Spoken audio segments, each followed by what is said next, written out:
The first time Lyra saw the old human, he was on his knees in the dirt, pulling weeds from a row of strange green plants. She had wandered far from the diplomatic compound, bored with the endless meetings between her father and the human officials.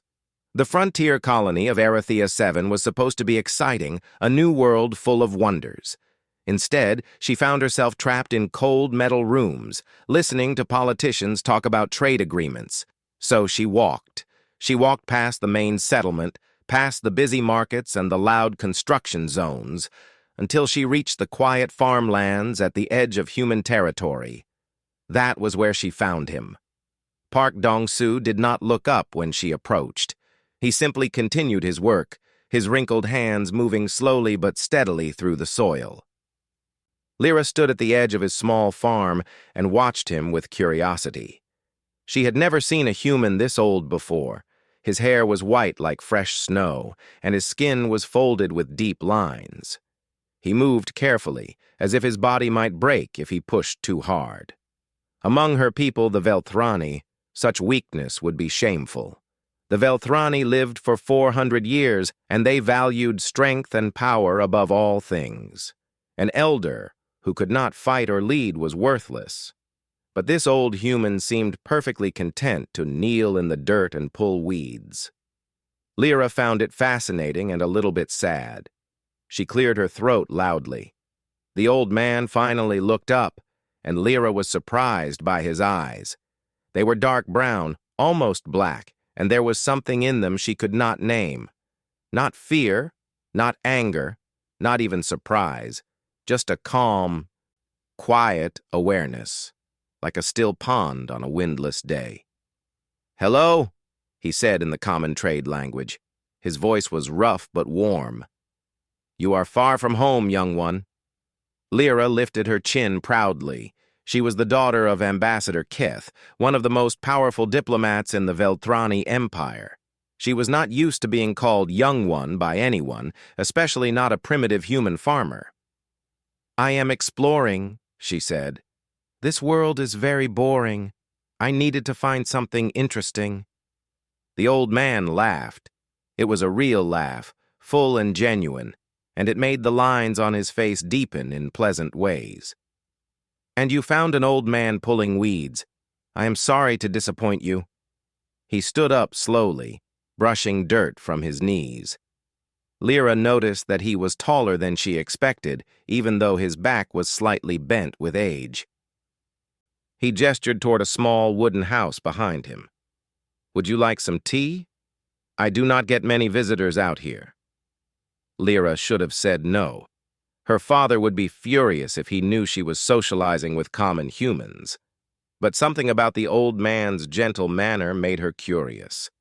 She wanted to understand why he seemed so at peace when he had so little. "Yes," she said. "I will have tea." The inside of his house was simple but clean. There were no expensive decorations, no displays of wealth or power, just wooden furniture, some books, and many photographs on the walls. Lyra looked at the photographs while the old man prepared tea. They showed humans of different ages, smiling at the camera. Some wore military uniforms, some held babies.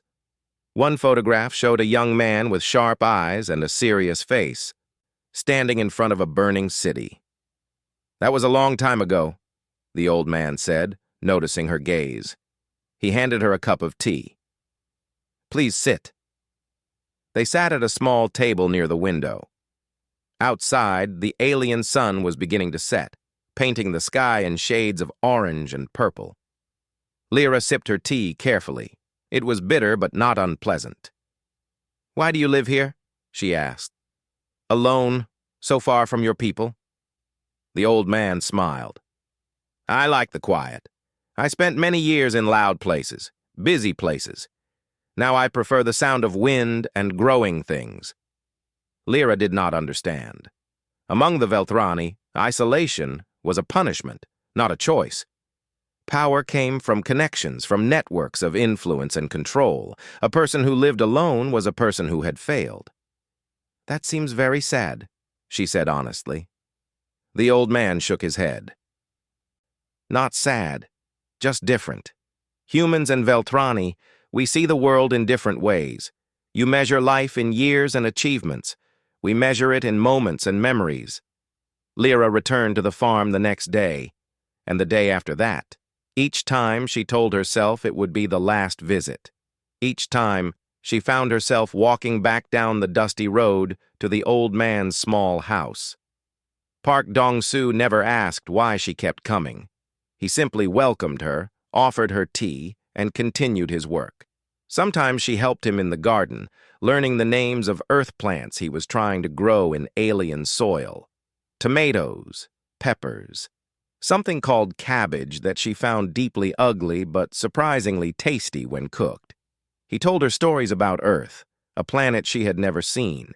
He described blue oceans and white mountains, great cities and quiet villages. He spoke of seasons that change the entire world 4 times every year, covering everything in flowers, then heat, then falling leaves, then snow. Lyra listened to his stories like a child hearing fairy tales. Her people had conquered dozens of worlds, but they had never truly loved any of them. Worlds were resources to be used, not homes to be cherished.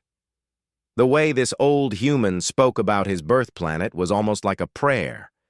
One evening, after several weeks of visits, Lyra said something that surprised them both. "I want to stay here," she said, "with you." The old man looked at her for a long moment. His expression was unreadable. "You do not know what you are saying," he replied gently. Lyra felt her pride flare. Among the Veltrani, when a female of high status chose a mate, it was an honor beyond measure. She was offering this old human a gift that princes would kill for.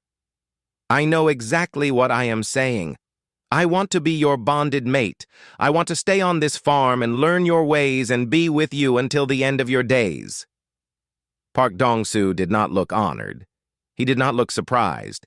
He simply looked sad, in a way that made Lyra's chest feel tight. "You are kind," he said softly, "but you do not know me. You do not know what I was before I became an old man pulling weeds. If you knew, you would not want to stay." Lyra leaned forward. "Then tell me. Tell me who you were." The old man stood up and walked to the window. The sun had set completely now, and the stars were beginning to appear. Somewhere out there, among those distant lights, was the Veltrani Empire. And somewhere else was Earth, the small blue world that had produced this strange, gentle creature. "That life is over," he said. "I buried it a long time ago, and that is where it will stay." He turned to face her, and for just a moment, Lyra saw something flash in his dark eyes, something cold and hard and ancient. It disappeared so quickly, she almost thought she had imagined it. "Go home, young one," he said. "Forget about this old man and his garden. Find someone worthy of your offer." But Lyra did not forget.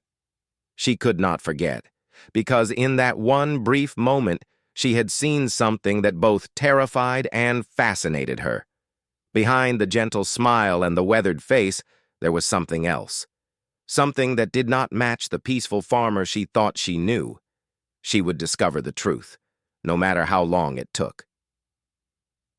No matter what secrets the old man tried to hide, she would know who Park Dong-soo really was. Lyra's father was a proud man. Ambassador Keth had spent 200 years climbing the ranks of Veltrani politics, crushing rivals and building alliances with careful precision. He had not achieved his position by being soft or sentimental, so when his daughter told him she wanted to bond with a human farmer, his reaction was exactly what Lyra expected. "Absolutely not," he said, his voice cold as space. "Have you lost your mind?" They stood in his office at the diplomatic compound, surrounded by expensive furniture and ancient Veltrani artifacts. Everything in the room spoke of power and wealth. Lyra wondered what her father would think of Dong-soo's simple wooden table and hand-picked flowers. "He is kind," Lyra said. "He is wise.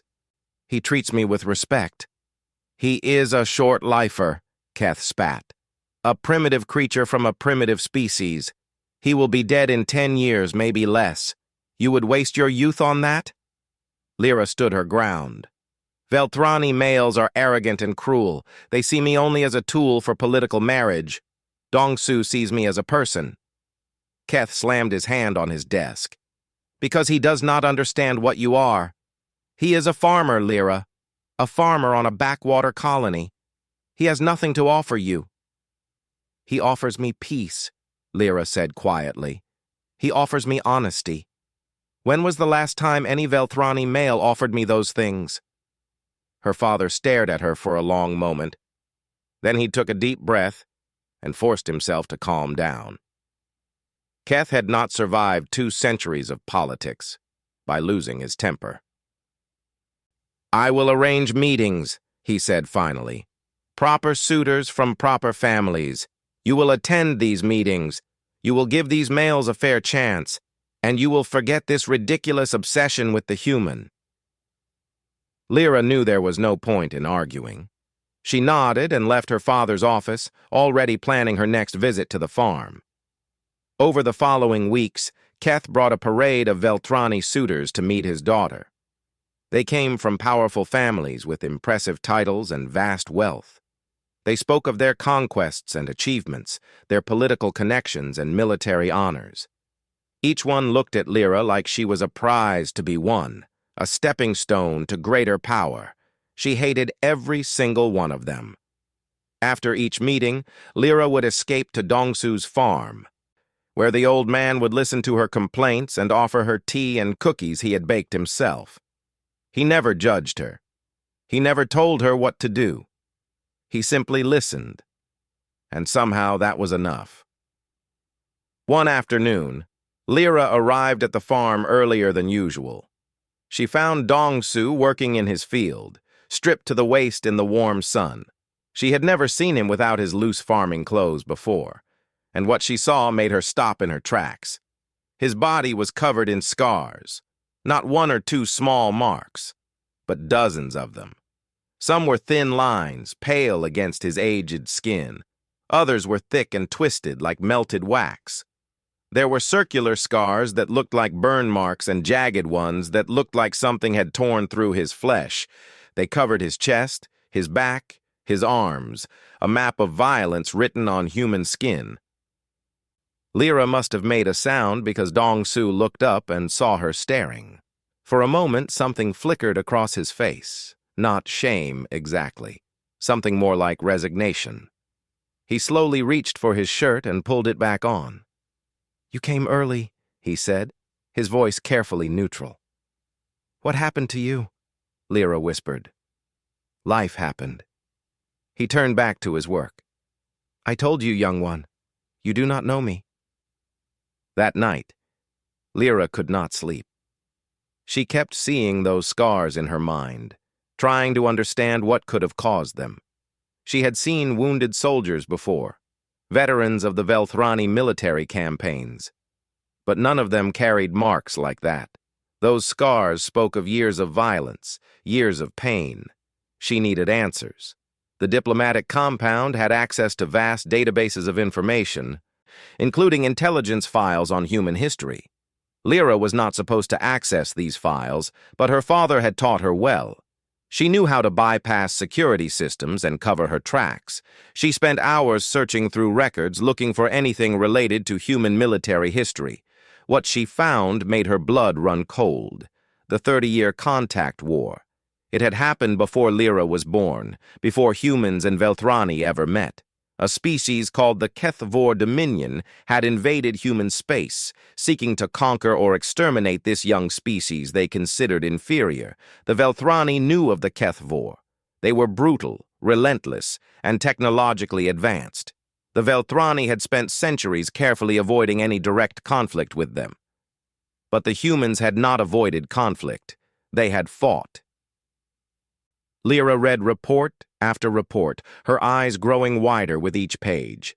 The humans had been outgunned and outnumbered. They had lost 3 entire colony worlds in the first year of the war. Millions of civilians had died.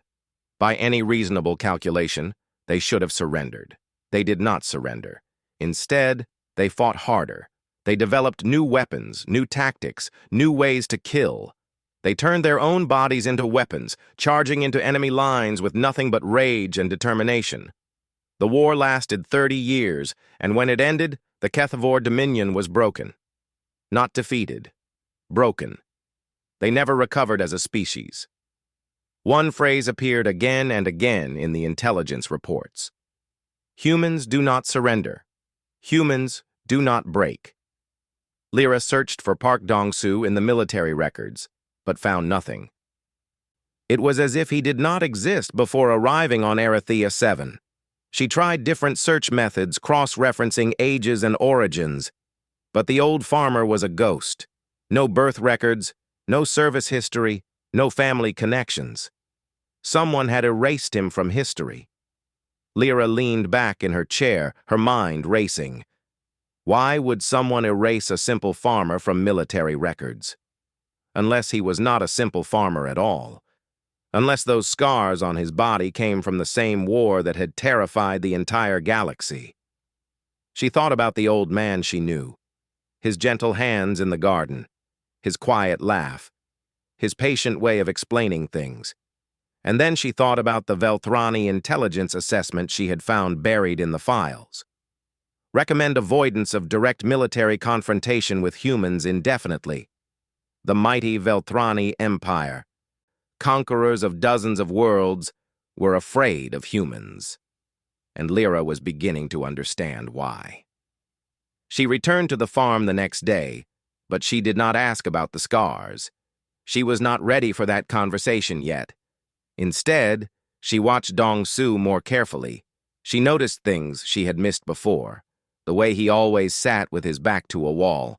The way his eyes tracked movement at the edge of his vision. The way his hands, though old and weathered, moved with precise control. These were not the habits of a farmer. These were the habits of a soldier. One evening, a group of young human men from the colony came to buy vegetables from Dong-soo's farm. They were loud and rude, laughing at the old man and making jokes about his age. One of them accidentally knocked over a basket of tomatoes. Lyra saw Dong-soo's reaction before he controlled it. For just a fraction of a second, something changed in his eyes, something cold and calculating. His body shifted slightly, weight moving to the balls of his feet, hands relaxing in a way that somehow looked more dangerous than a clenched fist. Then it was gone. He smiled, helped the young man pick up the tomatoes, and sent them on their way with their vegetables. But Lyra had seen it. That momentary flash of something predatory. And she understood, with sudden clarity, that Park Dong-soo was not a peaceful old man who had once been a soldier. He was a warrior who had chosen to pretend to be peaceful. And Lyra, daughter of ambassadors and masters of political intrigue, recognized the most impressive disguise she had ever seen. This old human had fooled everyone around him. He had buried whatever he truly was so deeply that no one suspected anything, no one except her. She would find the truth. She would dig through every record, follow every trail, until she understood who Park Dong-soo really was. Not because she wanted to expose him, but because she wanted to know the full truth of the man she had fallen in love with. And somehow, impossibly, that love had only grown stronger since she had seen his scars. Lyra could not find Park Dong-soo in any public record, but her father had access to something better than public records. He had access to the Velthrani Intelligence Network, the most comprehensive spy organization in the known galaxy. They had files on every species, every government, every person of importance. Convincing her father to use those resources was easier than she expected. Keth believed that exposing the human farmer's secrets would finally end his daughter's foolish obsession. He did not realize he was giving Lyra exactly what she wanted. The intelligence report arrived 3 days later. Lyra read it alone in her quarters, her hands trembling slightly as she scrolled through page after page of classified information. The first thing she learned was that Park Dong-soo's real name was indeed Park Dong-soo. He had not changed it, had not hidden behind a false identity. He had simply allowed himself to be forgotten. The second thing she learned was why. Sergeant Major Park Dong-soo of the 7th Terran Shock Division. 23 confirmed major engagements. 11 years of continuous combat operations behind enemy lines. Recipient of every major human military honor, including the Diamond Star, which had been awarded to only 17 people in human history. Lyra read the list of his accomplishments, and her blood turned to ice. During the Battle of Frozen Valley, Dong-soo had held a mountain pass against 3,000 HFY soldiers with only 200 humans. They held for 18 days until reinforcements arrived. 93 humans survived. During the siege of New Busan, Dong-soo had led a guerrilla campaign that destroyed 4 HFY supply bases, crippling their advance into human territory. He had lived in the wilderness for 2 years, eating whatever he could find, sleeping in caves and ruins. During the retreat from Kepler Colony, Dong-soo had carried wounded soldiers through 40 kilometers of frozen wasteland while being hunted by enemy patrols. He had lost 3 fingers to frostbite. The medical report noted that he refused pain medication so he could stay alert. But the final entry was the one that made Lyra stop breathing. The assault on HFY Command, the battle that ended the war. Human intelligence had discovered the location of the HFY Central Command structure buried deep within a fortress on their homeworld. The only way to reach it was through a tunnel system guarded by thousands of enemy soldiers. Any large attack would be detected and stopped. So the humans decided to send a small team instead, 53 volunteers, led by Sergeant Major Park Dong-soo. They went into those tunnels knowing they would probably never come out. They fought their way through level after level, losing people with every step. When they finally reached the command center, only 11 were still alive. They destroyed the facility, killed the HFY High Command, and began the long retreat back to the surface. 7 walked out. The HFY Dominion surrendered 2 weeks later. Their command structure was broken, their leadership dead, their will to fight shattered. A species that had terrorized the galaxy for centuries had been brought to its knees by 53 humans who refused to give up. Lyra sat in silence for a long time after finishing the report. She thought about the old man in his garden, pulling weeds and growing tomatoes. She thought about his gentle smile and his patient teaching. And she tried to connect that image with the warrior described in these pages, a man who had killed thousands, a man who had walked through hell for 11 years and somehow kept walking. A man who had volunteered for a suicide mission and survived when most of his team did not. There was one more section in the report, a psychological evaluation conducted after the war ended. The human doctors had written careful notes about trauma, about survivors' guilt, about the difficulty of returning to normal life after so much violence. They had recommended rest and counseling. But there was also a note from a Velthrani analyst, added years later. Subject demonstrates complete control over violent impulses. Unlike most human veterans, subject shows no signs of aggression or instability. Assessment suggests subject has achieved genuine internal peace, not merely suppression of trauma. Recommend continued monitoring but no intervention. And below that, a final observation. Subject requested relocation to Frontier Colony. Stated desire to grow things instead of destroy them. Request approved. Subject poses no threat to Velthrani interests.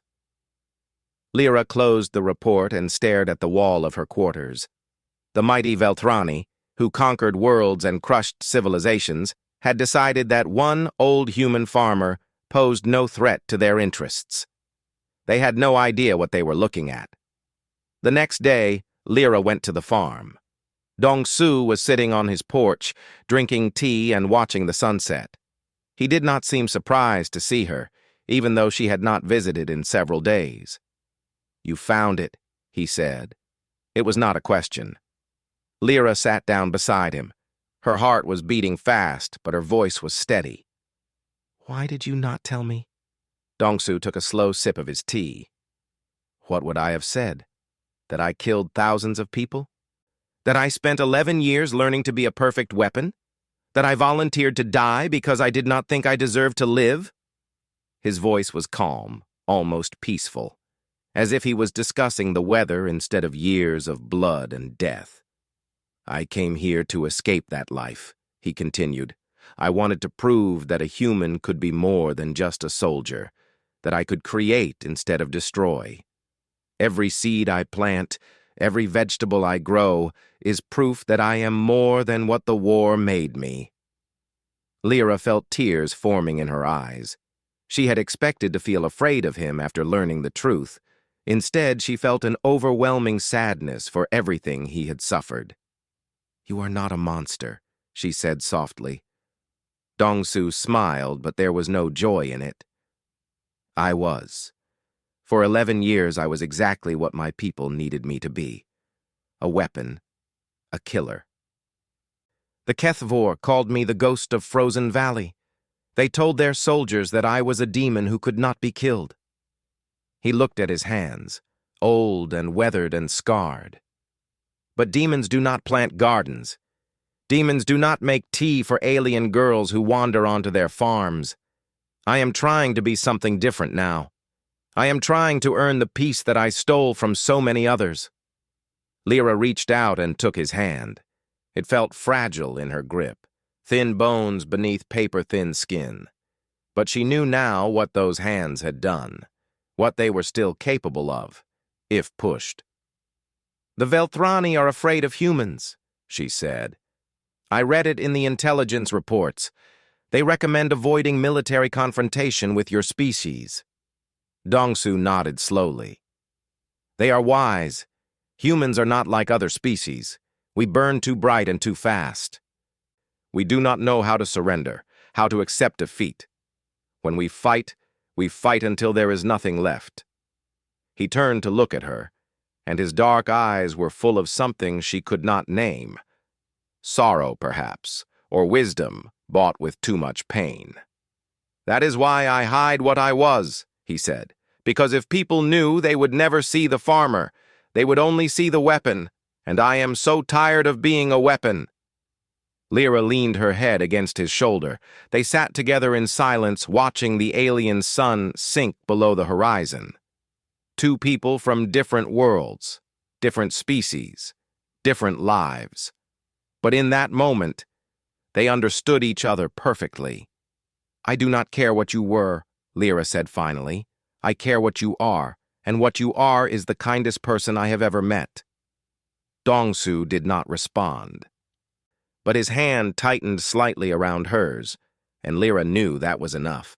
The war hero and the alien princess, sitting on a porch, watching the stars appear one by one. It should have been ridiculous. It should have been impossible, but somehow it felt exactly right. After that night on the porch, something changed between them. Lyra no longer looked at Dong-su with innocent curiosity.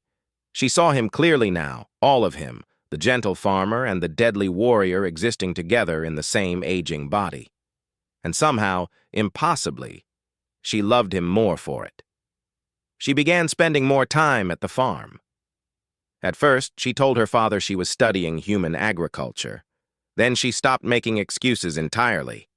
Keth raged and threatened, but Lyra was his only child, and he could not bring himself to force her away.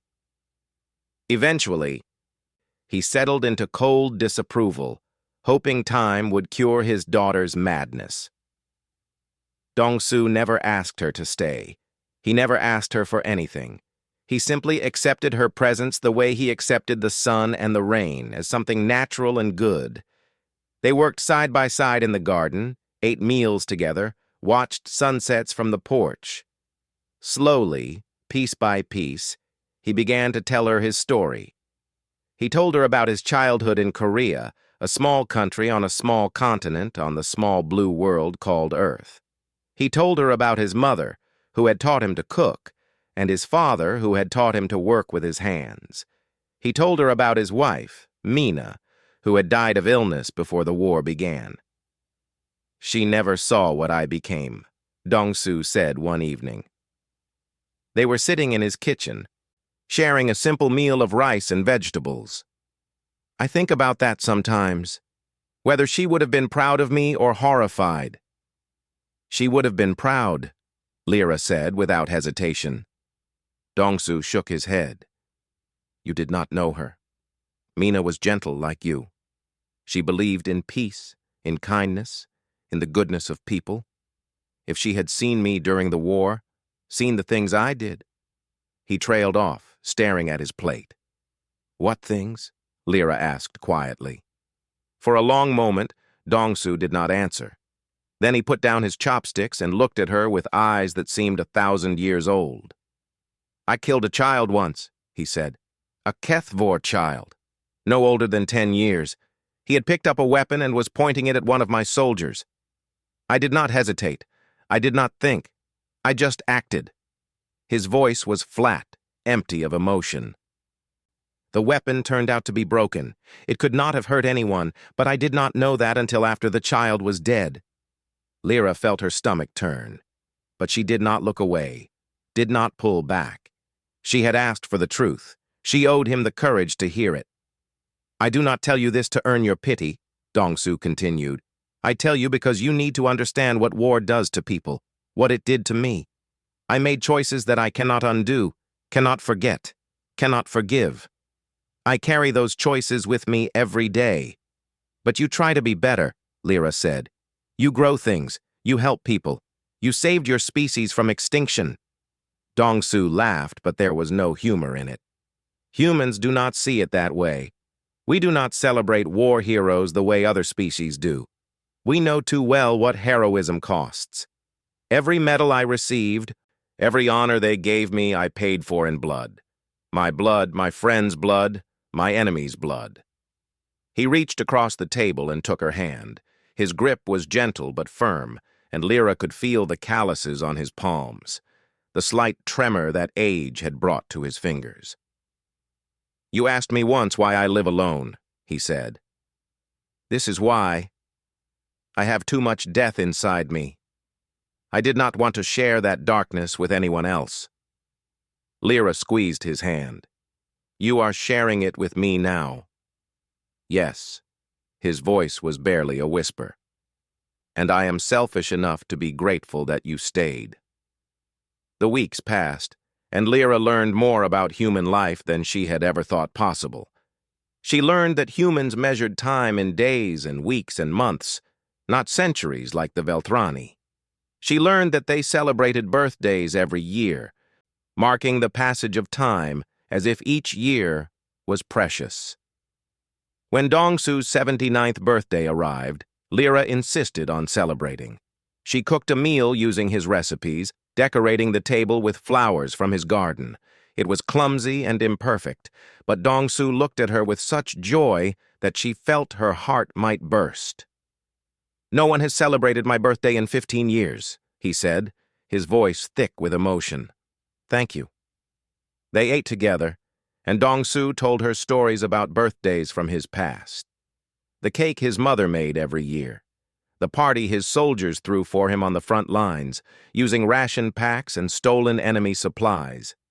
The quiet dinner with Mina, just the two of them watching the sun set over their small house in Korea. "You have lived so much," Lyra said wonderingly. "In 79 years. You have experienced more than most Velthrani do in 4 centuries. Dong-Su smiled. "That is how humans are. We do not have time to be careful. We burn too bright, love too hard, fight too fiercely. Our lives are short, so we pack everything into them that we can. Is that not exhausting?" "Sometimes." He leaned back in his chair, looking at the ceiling. "But I would not trade it for a longer life. I have loved deeply, I have lost greatly. I have seen terrible things and beautiful things. I have held dying friends in my arms and watched new life come into the world. Every moment has been full." He turned to look at her, and his eyes were wet with unshed tears. "That is the gift of being human. Our lives are short, but they are complete. We do not spread ourselves thin over centuries. We pour everything into the time we have." Lyra thought about her own life. She was young by Velthrani standards, barely 100 years old. She had centuries ahead of her, centuries of political games and careful maneuvering and strategic alliances. The thought filled her with exhaustion. "I want that," she said suddenly. "I want a life that is full, not just long." Dong-su reached out and touched her face, his scarred fingers gentle against her cheek. "Then stay. Not because I ask you to, but because you choose to. Choose this life, this moment, this happiness. Do not wait for something better that may never come." Lyra felt tears running down her face. She had never cried before, not since childhood. Velthrani were taught to control their emotions, to show nothing that could be used against them. But here, in this small kitchen on this distant world, she let herself feel everything. "I choose you," she whispered. "I choose this farm, and this life, and whatever time we have together. I do not care that it will be short. I only care that it will be real." Dong-su pulled her close, and she buried her face against his chest. She could feel his heartbeat, slow and steady, the heart of a warrior who had finally found peace. He smelled like soil and tea and something warm that she could not name. "Then stay," he said again, his voice rough with emotion. "And I will teach you everything I know about living fully." They held each other as the alien sun set outside the window, painting the sky in colors that existed nowhere else in the galaxy. An old man and a young alien, choosing each other against all logic and reason. And for the first time in her long life, Lyra understood what it meant to be truly happy. The news spread through the diplomatic compound like wildfire. Ambassador Keth's daughter had moved into the human farmer's house. She had abandoned her quarters, her duties, her entire future to live with an old man who would be dead within a decade. The other Velthrani whispered behind closed doors. Some called her mad, others called her pathetic. A few quietly admired her courage, though they would never say so openly. But everyone agreed on one thing. Lyra had thrown away everything that mattered for something that could never last. They were wrong, but they did not have the eyes to see it. The first year was the happiest of Lyra's life. She learned to cook human food, filling the small kitchen with strange smells and frequent disasters. She learned to tend the garden, her hands growing rough and strong from honest work. She learned to appreciate the small things that humans cherished: morning coffee, evening walks, the sound of rain on the roof. Dong-su taught her everything he knew: how to plant seeds at the right depth, how to know when vegetables were ready to harvest, how to repair a broken fence or fix a leaky pipe. These were simple skills, things any human child might learn. But to Lyra, they were revelations. "My people conquered worlds," she told him one evening. "We built empires that spanned galaxies. But I never learned how to grow a single tomato." Dong-su smiled, that gentle smile she had come to love. "Conquering is easy. Building is hard. Destroying takes a moment. Creating takes a lifetime." The second year brought a visitor. A shuttle landed at the edge of the farm, and a young human woman stepped out. She had Dong-su's eyes, dark and sharp and full of fire. She wore a military uniform with captain's bars on her shoulders. "Grandfather," she said, her voice carefully neutral. "I came as soon as I could." Park Yuna had not visited in 5 years. She had written letters, sent messages, but the distance between them had grown with each passing year. She was a soldier like her grandfather had been, fighting smaller wars on distant frontiers. She had her own scars now, her own memories of blood and death. But she had come when she heard about Lyra. "You must be the alien," Una said, looking at Lyra with obvious suspicion. "The one who seduced my grandfather." "I did not seduce him," Lyra replied calmly. "I asked to stay, and he allowed it." "Why? What do you want from him?" Lyra considered the question carefully. It was the same question her father had asked, the same question all the whispering Velthrani had asked. They all assumed she wanted something, that there must be some hidden purpose behind her choice. "I want nothing from him except his company," she said finally. "He is the kindest person I have ever known. He makes me want to be better than I am. Is that not enough?" Una stared at her for a long moment. Then something shifted in her expression, some hard edge softening slightly. "My grandmother was like that," she said quietly. "She made everyone around her want to be better. Grandfather was never the same after she died." They ate dinner together that night, the three of them around Dong-Su's small table. Una told stories about her military service, carefully avoiding the darkest details. Dong-Su listened with pride and worry in equal measure. Lyra watched them both, seeing the love that connected them despite years of distance. Before she left, Una pulled Lyra aside. "I did not trust you when I arrived," she said. "But I see the way he looks at you. He has not looked that happy since I was a child. So I will say this only once. If you hurt him, I will find you. It does not matter how far you run or how long you hide. I will find you." Lyra met her eyes steadily. "I will not hurt him. I will stay with him until the end. I promise you this." Una nodded slowly. "Then welcome to the family, alien. Try to keep up." The years passed faster than Lyra expected. Human time moved differently, each day somehow both shorter and fuller than Velthrani time. She marked the seasons by the changes in the garden, the slow turning of the alien world around its distant sun. Dong-Su grew older. His steps became slower, his hands less steady. But his mind remained sharp, his humor intact, his kindness unchanged. He taught her to play human games, to appreciate human music, to understand human jokes that made no sense in any other language. And he told her stories, endless stories about Earth and humanity and the long, strange history of his species. He told her about wars and peacetime, about heroes and villains, about ordinary people who did extraordinary things. He painted a picture of humanity that was messy and complicated and beautiful. "We are not like other species," he said one night, as they sat on the porch watching the stars.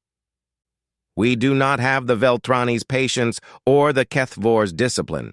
We are chaotic, emotional, unpredictable. We make terrible mistakes and somehow find ways to survive them." He pointed at the sky, at the distant stars that represented 1,000 different worlds. "But that is also our strength. We adapt. We refuse to accept limits. When something seems impossible, we find a way to do it anyway. That is how we survived the contact war. That is how we spread across the galaxy. We are too stubborn to know when we are beaten." Lyra leaned against his shoulder. She could feel his heartbeat, slower now than when they first met. "Is that why the Velthrani fear you?" "They fear us because they do not understand us.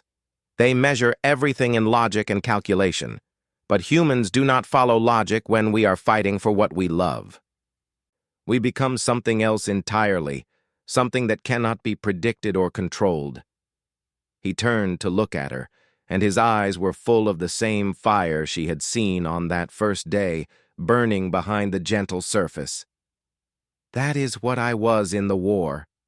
Not a soldier following orders, but a man fighting for his home, his people, his future. I would have done anything to protect them, anything at all." In the 7th year, Dongsu fell ill. It was nothing dramatic, just the slow failure of an aging body. His heart grew weaker, his lungs struggled. The human doctors said there was nothing they could do except make him comfortable. Lyra stayed by his side through every moment. She held his hand while he slept. She read to him from human books. She told him about her life before they met.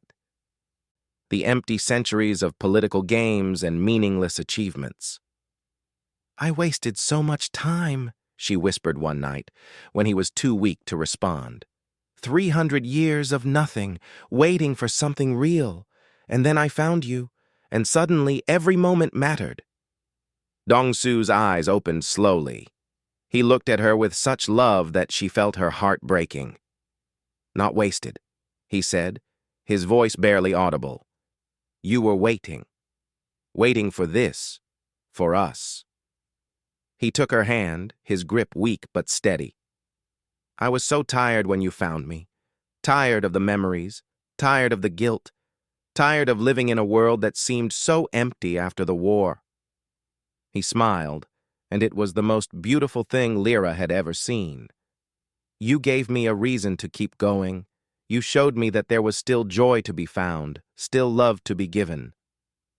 "I am not afraid to die, Lyra. I have had enough life for 10 Velthrani. I have had you." Lyra bent down and kissed his forehead. "I will remember you. For all the centuries I have left, I will remember every moment." "That is all I ask." His eyes drifted closed. "Tell them about us. Tell them what humans are. Tell them that we burn bright, even when we are old, especially when we are old." Park Dong-soo died 3 days later, peacefully, with Lyra's hand in his. Yuna arrived just in time to say goodbye, and the two of them sat together through the long night, sharing stories about the man they had both loved. They buried him in his garden, beneath the tomato plants he had tended so carefully. Yuna returned to her ship, to her wars, to the endless human struggle for survival, but she promised to visit, and Lyra knew she would keep that promise. Lyra stayed on the farm. She tended the garden, cooked meals in the small kitchen, watched sunsets from the porch. The other Velthrani thought she was mad, wasting her centuries on a primitive world, mourning a primitive creature who had lived and died in the blink of an eye. But Lyra knew the truth. She knew what she had gained in those 7 years. A lifetime of meaning, a love that would never fade, and the understanding that life was not measured in years, but in moments of genuine connection. When young Velthrani visited the colony, curious about the strange alien woman who lived alone on a human farm, she welcomed them. She gave them tea and cookies. She told them about a man who had been a weapon and chose to become a gardener. And she taught them the lesson that Park Dong-soo had taught her, the lesson that the entire galaxy needed to learn. Humans were not fragile, short-lived creatures to be pitied. They were supernovas compressed into mortal frames, burning with enough fire to light the universe. And loving one, even briefly, was worth more than an eternity of safety. Lyra smiled as she worked in her garden, her hands deep in the alien soil. She finally knew what she had not known when she first met that old man pulling weeds.